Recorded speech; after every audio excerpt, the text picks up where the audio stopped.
On September 9th, the Sharks Foundation decided to have a little fundraiser down here in Gilroy, where I live. It was a autograph session and also kind of a dinner. And the proceeds went to the Sharks Foundation, which in turn would go to the Gilroy Strong Relief Fund. We're still taking donations for the Gilroy Strong Fund. It's to bring relief to the victims of the Gilroy Garlic Festival shooting that happened almost 2 months ago. And there were a lot of names there to sign autographs. Brendan Dillon, Tomas Hertl, Kevin LeBanc, Eric Carlson, and Logan Couture. On top of that, you had Sharks alumnus, the 2006 Rocket Richard Trophy winner Jonathan Chichu, 1994 playoff hero Jamie Baker, and longtime radio play-by-play announcer Dan Rusanowski. And it was a pretty good turnout at the VFW Hall in Gilroy. And they were going to have dinner at the Milios, which was next door to the VFW Hall. So I registered, got in line, and SJ Sharkie, the mascot, also joined in on the fun. So he was going down the line, hugging people, taking selfies with everyone,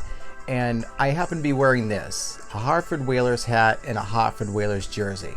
Now, I didn't think anyone would care. It was one of those things where I was going to a fun event, I wanted to go retro. I did that when I went to see the Stanley Cup in San Jose. I wore an Oakland Seals jersey and it got me on the news. Even some people who saw me wearing, they thought, that's a cool Whalers jersey. And I told one of them, it's not just a Whalers jersey, it's a Brian Marchment Whalers jersey.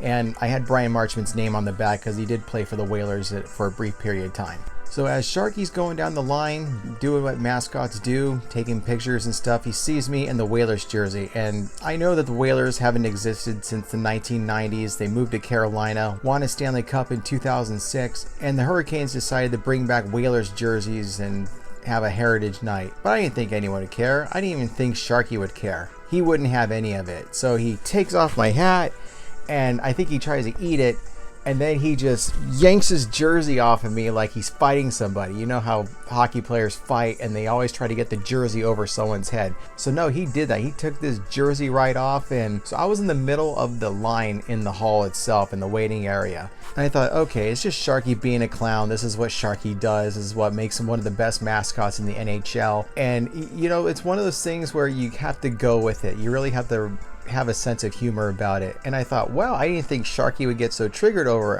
a throwback jersey of a team that no longer exists. Hey, it was a lot of clean fun. My wife asked me when I told her about it, she said, why would you want to wear a Hartford Whalers jersey to a Sharks event? And it was a valid question. She's absolutely right. I even thought about wearing a Nordiques jersey when I went to see the Stanley Cup, and I thought, okay, maybe wearing Le Nordique is not a good idea. So that's why I wore the Seals jersey. Sharkie and I were cool. He signed this book I was carrying with me, and I found a full page with his mug all over, and he was nice enough to sign it. And we were cool. We high-fived each other, gave each other hugs, and I told him, next time you see me, I'm going to be wearing teal, okay? I promise. The rest of the day was awesome. Just seeing Chichu again like the good old days and have him sign this old picture I had. And the fun part was Kevin LeBanc. It was good to see him again. My wife made a piggy bank for him. You know, she kind of glazed a piggy bank and gave it to him during a practice a couple years ago. And I asked him if he still had it, and he did, which that was pretty cool. But I think the highlight of it was just meeting Dan Rusanowski, because this guy during my youth got me through some really troubling times, or I would just say lonely times, when I didn't have a girlfriend. Nothing was really going on for me except for work and school. And whenever I tuned into a Sharks game, especially in my early adulthood, I would listen to it on the radio, and I always hear his voice. And even as time went on, if I was driving home from work or listening to the game at work or just listening to the game in general, I'd hear his voice. And I've listened to him for many, many games, and a lot of memories happening. And I even listened to him after the Penguins raised the Stanley Cup in 2016. So that was the highlight, was just meeting Rusanowski and getting something else autographed by him, because I already have a picture of him.